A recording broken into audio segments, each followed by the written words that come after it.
Hello everyone, how's it going? Welcome to Crack a Pack a Day. Every day, I'm going to open a booster pack of Magic the Gathering cards and evaluate the contents, choosing one of them to take, as if I were taking part in a draft, and this was pack 1, pick 1. Today, we're going to be opening a pack of Battle for Zendikar, so let's crack this pack and take a look at what we've got.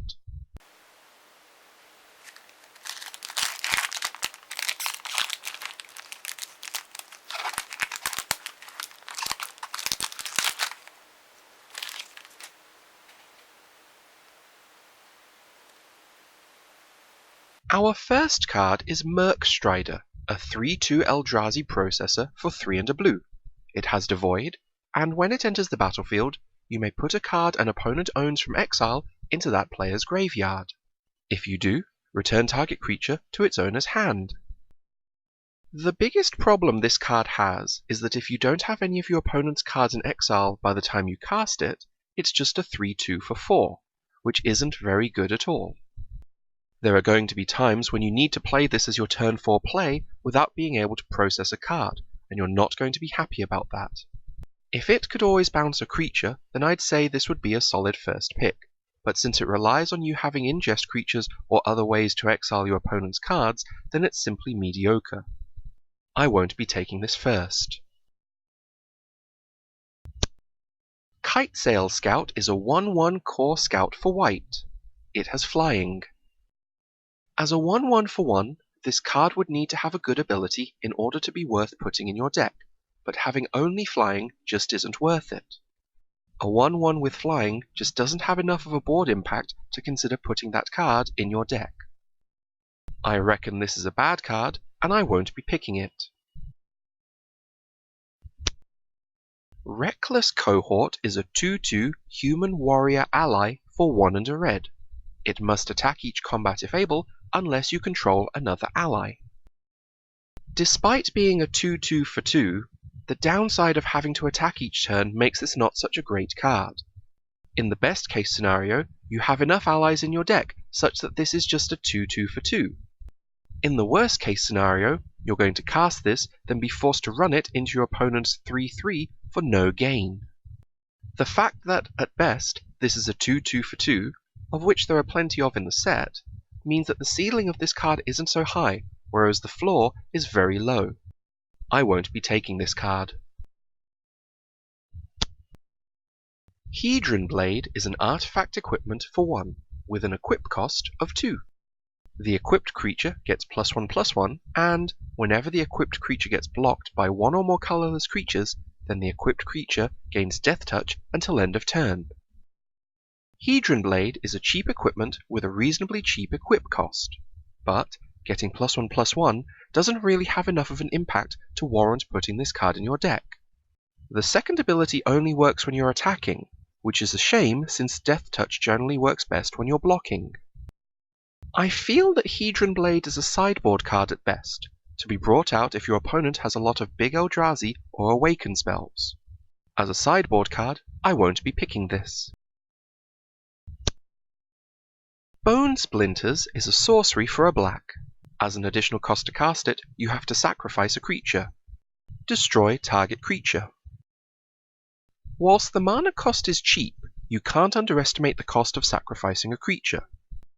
Unless you're sacrificing a token, then you're giving up the card draw it took to get that card into your hand and the mana it took to cast it.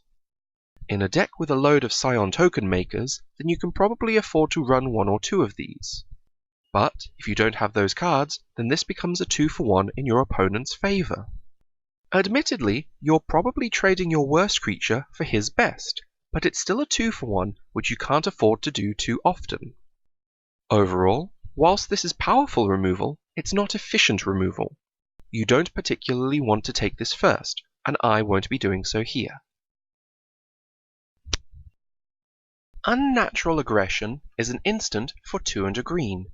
It has Devoid, and lets a target creature you control fight a target creature an opponent controls. If the creature the opponent controls would die this turn, exile it instead. Green's fight card in this set is an instant, which doesn't happen often. That means that if you've got a bigger creature, then you've got a chance to 2 for 1 your opponent. Note, however, that since it requires a creature of your own, your opponent can possibly 2-for-1 you. Since your opponent's creature gets exiled, assuming it dies, then this card can help set up your processors. The biggest drawback that this spell has is that it requires you to have a creature on the board that's bigger than the one you want destroyed. That's not usually a problem in a green deck, but it's certainly something to keep in mind. This is flexible removal with a minor setup cost. I think it may well be in the running for the first pick out of this pack. Sandstone Bridge is a land that enters the battlefield tapped.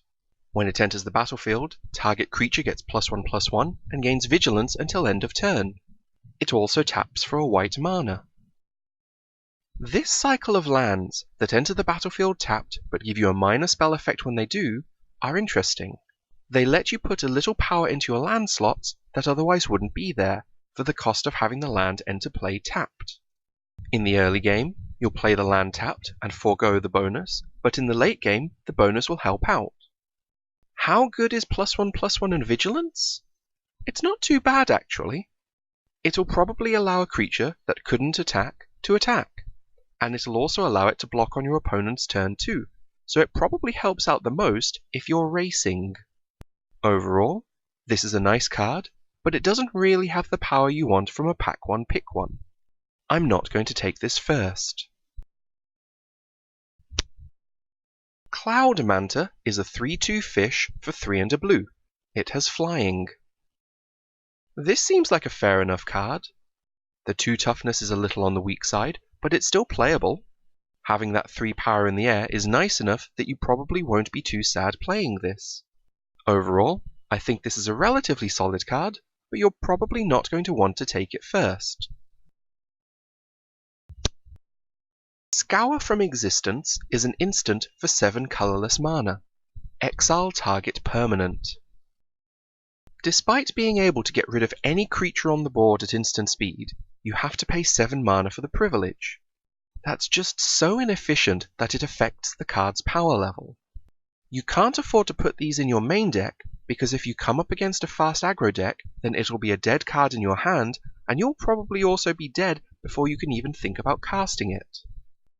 Right now, I figure that Scour from Existence is a sideboard card, to be brought in if your opponent shows you multiple cards that have a high casting cost or that you can't deal with otherwise. But, as a sideboard card, I won't be picking it first. Our first uncommon is Brewed Monitor, a 3/3 Eldrazi drone for 4 green. It has Devoid, and when it enters the battlefield, you put 3 1/1 colorless Eldrazi Scion creature tokens onto the battlefield. They each have sacrifice this creature, add 1 to your mana pool. 6 power and 6 toughness spread out over 4 creatures is a very good deal, especially for 6 mana. And when 3 of those creatures can sacrifice themselves to ramp your mana up on later turns, then you've got yourself a pretty powerful card.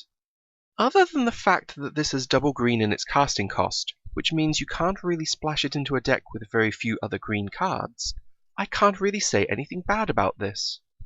Brewed Monitor is a pretty strong card and might be my first pick here. Windrider Patrol is a 4/3 Merfolk Wizard for 3 blue. It has flying, and whenever it deals combat damage to a player, scry 2. A 4-power flying creature for 5 mana is close to a bomb in Limited. The 3 toughness is a little underwhelming, but you'll play the card and still be happy. The fact that you get to scry whenever you deal damage to an opponent is a fantastic bonus that makes an already good card even better. Again, due to the double blue in the casting cost, you won't be able to splash this card, but I don't think you'll be too sad taking this first and trying to draft blue. Overall, this is a strong card, and may be my pack 1 pick 1. Retreat Tovalakut is an enchantment for 2 and a red. It has a landfall ability, so whenever a land enters the battlefield under your control, you choose to either give target creature +2/+0 until end of turn, or make it so target creature can't block this turn. I'm not a huge fan of this card. Both of its abilities obviously fit well into an aggressive deck, but most aggressive decks want to play a 3-cost creature on turn 3, not an enchantment.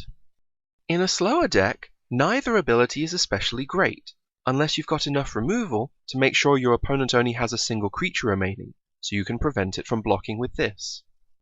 Overall, I don't think this is a good card at all, and I won't be picking it first.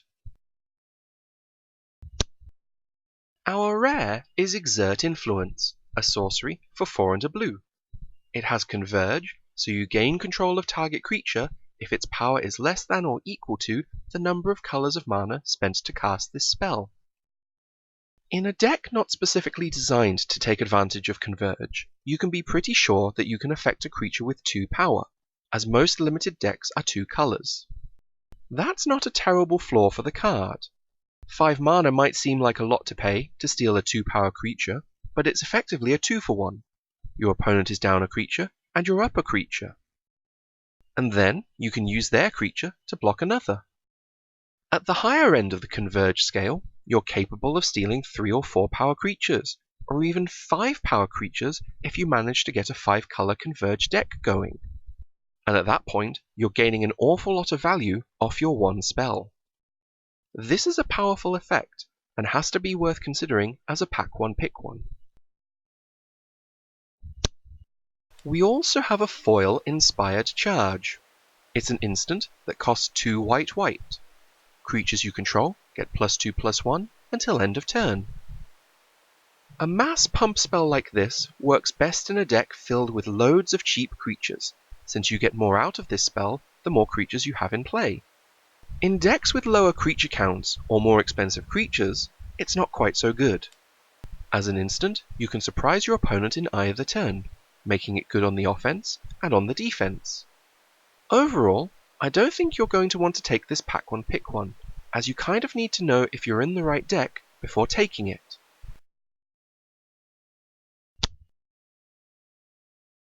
We also have a Mountain and an Eldrazi Scion token. Let's have a quick review of all the cards in our pack.